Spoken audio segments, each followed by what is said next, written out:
Sudah. Selamat siang ibu-ibu semua. Siang, Siang, Pak. Pak. Baik, terima kasih telah meluangkan waktu untuk hadir di Zoom Room Diskusi hari ini. Saya Awaludin Laia sebagai mediator pada segmen mediasi hari ini. Saat ini kita akan membahas satu topik yang sedang viral di lingkungan kantor Dinas Keuangan Daerah, yang mana isunya tentang nepotisme penerimaan honorer baru. Saya sudah bersama dengan Ibu Ayu Rapita selaku Kabid Ya, Anggaran Pak. dan Aset. Ya, terima kasih Ibu. Dan Ibu Eka Mariana selaku Kasubag Iya, saya Pak. Kepegawaian. Ya. Dan juga di sini hadir Ibu Beli Gracia dan Ibu Erna Honesti Ya, Pak. Iya, Pak. selaku staf keuangan. Baik, untuk memulai diskusi ini, saya persilahkan kepada Ibu Eka Mariana untuk memberikan pendapat tentang topik atau isu yang sedang viral saat ini. Kepada Ibu, saya persilakan. Baik, terima kasih Pak Waludin. Begini, kami sangat menyayangkan proses rekrutmen honorer kemarin. Tiba-tiba nama si Siska masuk dalam SK penempatan tanpa melalui tahapan tes cat maupun seleksi wawancara terbuka seperti formasi yang lain. Jelas ini melanggar SOP dan merampas hak pelamar lain yang sudah berjuang ikut tes. Baik Ibu, terima kasih. Mungkin dari pihak Bu Erna ada pendapat Ibu, persilakan. Iya, betul sekali, Pak. Kita di bagian keuangan ini kerjanya butuh keahlian entry data dan verifikasi. Kalau tiba-tiba ada titipan yang tidak lolos seleksi dasar, beban kerja kami malah bertambah untuk mengajari dari nol. Ini tidak adil bagi staf lama yang gajinya juga masih pas-pasan. Baik, poin yang sangat tajam Ibu Erna. Mungkin dari pihak Ibu Kabin ada tanggapan Ibu, boleh diberikan tanggapan atas tuduhan bahwasanya Ibu menyalahkan gunakan jabatan kepada Ibu Ayu. Saya persilakan. Begini ya, Pak Awaludin dan rekan-rekan sekalian. Tolong jangan gunakan kata nepotisme yang berlebihan. Formasi ini sifatnya urgent untuk membantu rekapitulasi data akhir tahun di bidang saya. Siska ini punya latar belakang pendidikan, akuntansi, dan kebetulan keponakan saya sendiri. Jadi, dia bisa langsung kerja cepat tanpa perlu adaptasi lama. Kenapa harus cari orang luar kalau ada keluarga sendiri yang kompeten? Baik, Ibu, terima kasih pendapatnya.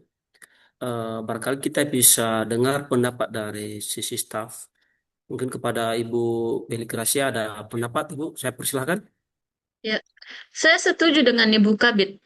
Kebijakan diskresi pimpinan itu wajar untuk percepatan kinerja divisi. Apalagi Siska punya skill komputer akuntansi yang baik.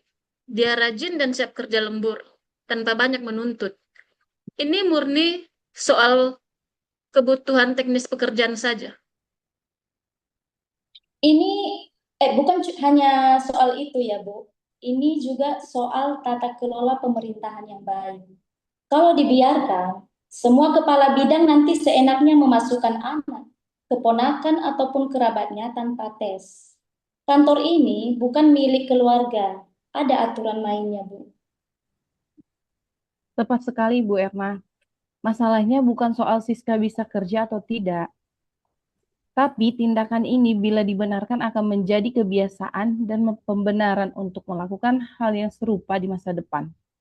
Badan Kepegawaian dan Inspektorat bisa menjatuhkan sanksi administratif ke Dinas Keuangan kalau rekrutmen non-prosedural ini dilaporkan dan terbukti melanggar konflik kepentingan. Baik, saya akui ada jalur administratif yang terlewat karena urgensi pekerjaan di awal tahun. Tapi, jangan lantas mengancam melaporkan ke inspektorat. Apakah tidak ada ruang toleransi atau penyelesaian internal? Baik, Ibu Ayu, terima kasih tanggapannya.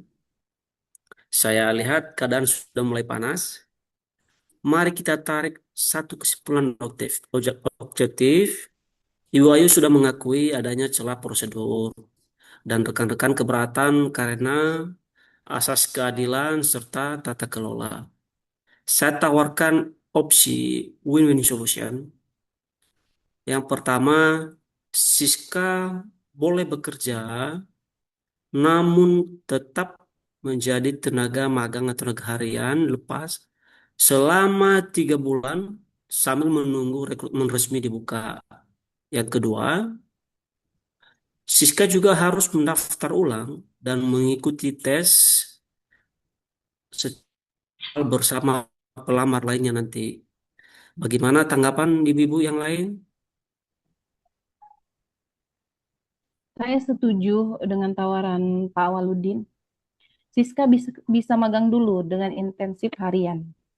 Tapi SK magang pengangkatan honorer penuhnya harus dibatalkan sampai dia lulus seleksi resmi dan keputusan yang adil. Ya, saya juga setuju.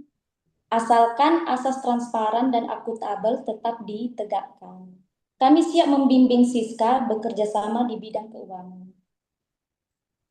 Baiklah, demi menjaga kondisivitas suasana kantor dan kinerja tim, saya sepakat dengan solusi jalan tengah ini.